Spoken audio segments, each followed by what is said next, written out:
Gusto nyo guys ng kulis? Ito ang dami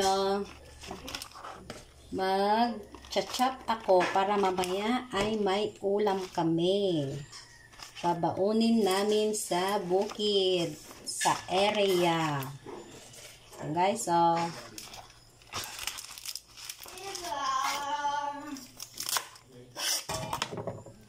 hindi nyo makita yung pang-chop ko. Ganito lang guys. Maninipis lang para madaling maluto. Ayan parang pechay lang ito guys, kaya lang ano siya, makapal-kapal yung dahon niya. Yung pechay manipis, itong kulis ay makapal, kaya dapat tinong-tino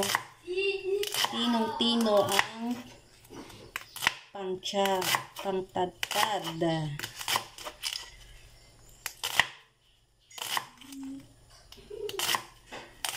Yan, ito guys. Masarap kumain sa bukid pag ganito ang ulamin. Tapos may kasamang pritong isda.